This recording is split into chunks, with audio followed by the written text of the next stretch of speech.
Sir, magandang tanghali. Magandang tanghali. Taga saan ka, sir? Sir? Tondo, Manila. Bali, wala po kayong kulam. Ang sakit nyo ay may sabi ka ng masamang espiritu. Yan po yung nawalan po ng malay kanina. Bali, nililing lang siya ng masamang espiritu. Bali, alam mo ba yung nangyayari sa'yo kanina? Sakit lang po ng daliri. Okay. Kasi nawalan ka nga ng malay. Pero yung ipinatingin mo, pinacheck up mo dito sa AAGN Dalisay, ano na sa pakiramdam mo? Yung sabi mo masakit yung sikmura mo? Okay lang po. Kasi wala na po nararamdaman. Okay na. Kailan mo pa nararamdaman yan, sir? Ano lang po, bago po ako magkaganon eh. Hindi, kailan yun? Sabado. Bali, ito po yung girlfriend niya, ito po yung nanay niya. Ingat po kayo sa pag-uwi, sir. Bali, may follow-up check up pa yan, ha? Kasi pinagkalaman ng masamang espiritu ang yung physical na katawan para ma-alignment ka ng maayos. Hindi ka pa kasi namin ma-alignment ng maayos kasi medyo mahina pa yung physical mong katawan dahil sa naging sintomas ng pagsabi sa'yo ng masamang espiritu. Ngayon, okay ka na yan. Natanggal na siya sa physical mong katawan.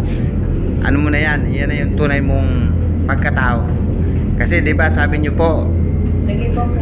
anong sabi mo? Nag-iba po ugali. Nag-ibang ugali niya. Sa 10 years po namin magkasama, ngayon ko lang po siya nakita. Ganon. O kasi nililin lang nga po kayo ng kanyang espiritu dahil sa nakasabi po sa espiritu niya yung masamang espiritu. Saka bago mangyari po sa kanya, gabi-gabi sinasamahan itong magbiyahe. Yung Gabi lang daw. Gabi lang po na yun. Doon siya siya nasamahan sa paghatid sa Hindi po niya ako Santo kasama. Domingo. Ay, thank you Lord. Pag uwi na siguro, sinakyan, walang kasama. Kasi Yun na po. kaya dagdagan ang pananampalataya kay Kristo. Pagdating Malapit ka lang sa Avenida. Oh, Pasyal ka sa tahanan ni Papa Jesus. pagdating Huwag niya puro ng- trabaho. nawalan na ng malay. Sabi niya, mamamatay ako, huwag na akong iiwanan. Mamamatay ako pag... Magkakaroon na siya ng trauma nunay. Oo. Ngayon, magaling ka na talaga, kuya. Ay, salamat. Bye-bye po. Ingat kayo sa pag-uwi. Yes.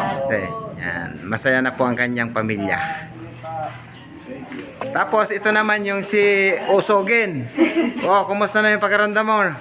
Miss Osogin. Okay na po. Yan, ito po, naghahanap ng kanyang kabiyak.